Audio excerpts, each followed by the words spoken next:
Hi friends, welcome to Sathya gardens. இன்றைக்கி நம்ம பார்க்க போகிறது கேபேஜ் சட்னி. கேபேஜ்னா முட்டைகோஸு.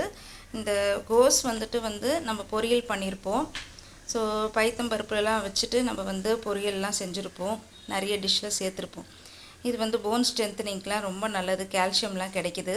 ஸோ இதை வச்சு ஒரு சட்னி எப்படி பண்ணலாம் அப்படின்ட்டு பார்க்கலாம். இதுக்கு கடலைப்பருப்பு 1 டேபிள் ஸ்பூன் எடுத்துருக்கிறேன்.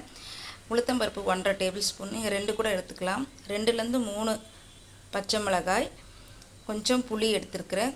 அப்புறம் ராக் சால்ட்டு, கல்லுப்பு தேவைக்கேற்ப. ஃபஸ்ட்டு எண்ணெய் ஊற்றிட்டு நம்ம இது ரெண்டையும் வறுத்து வச்சுட்டு அதுக்கப்புறம் அதுலேயே கேபேஜை வறுக்க போகிறோம். நல்லா வதக்கிட்டு இதெல்லாம் போட்டு புளி மிளகாய் சேர்த்து நல்லா வதக்கிட்டு மிக்ஸி ஜாரில் போட்டு அரைச்சி சட்னி செஞ்சு அதுக்கப்புறம் தாளித்து எடுத்துக்கலாம். வாங்க பார்க்கலாம். அடுப்பை பற்ற வச்சுக்கோங்க. வாணலி வச்சுட்டு தேவையான அளவு எண்ணெய் விட்டுக்கோங்க. எண்ணெய் நல்லா காஞ்சதும் கடலைப்பருப்பு போட்டுக்கோங்க. அதுக்கப்புறம் உளுத்தம்பருப்பு போட்டுக்கோங்க. நல்லா வறுபடணும். அப்போ தான் மிக்ஸி ஜாரில் அரைக்கும் போது நல்லா ஃபைனாக வரும். இப்போ பருப்பு நல்லா வறுபட்டுருச்சு. இப்போ கோஸ் போட்டுக்கலாம்.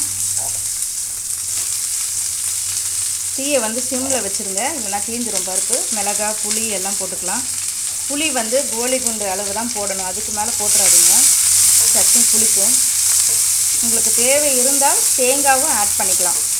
ஒரு அரை முடி, ஒரு 1/4 முடி தேவையான அளவு தேங்காய் கூட ஆட் பண்ணிக்கலாம். நிறைய பேர் இருக்காங்க, சட்னி நிறைய தேவைன்னா நம்ம தேங்காய் போட்டுட்டு கொஞ்சம் ஒரு மிளகாயும் இன்க்ரீஸ் பண்ணிக்கலாம். ஏன்னா காரமும் சில பேர் காரம் ரொம்ப பிடிக்கும், சில பேருக்கு நல்லா புளிப்பாக பிடிக்கும். சட்னி சுவையாக இருக்கணும், எல்லாமே பேலன்ஸ்டாக இருக்கணும். இந்த கல்லுப்பு இருக்கு இல்லையா, அதுவுமே நான் போட்டுடுறேன். நல்லா வதக்கிக்கோங்க. அப்போ தான் அந்த முட்டைகோஸில் இருக்க பச்சை வாசனை போகும். நல்லா வதக்கிட்டு நம்ம ஆறுனதுக்கப்புறம் மிக்ஸி ஜாரில் போட்டு அரைப்போம்.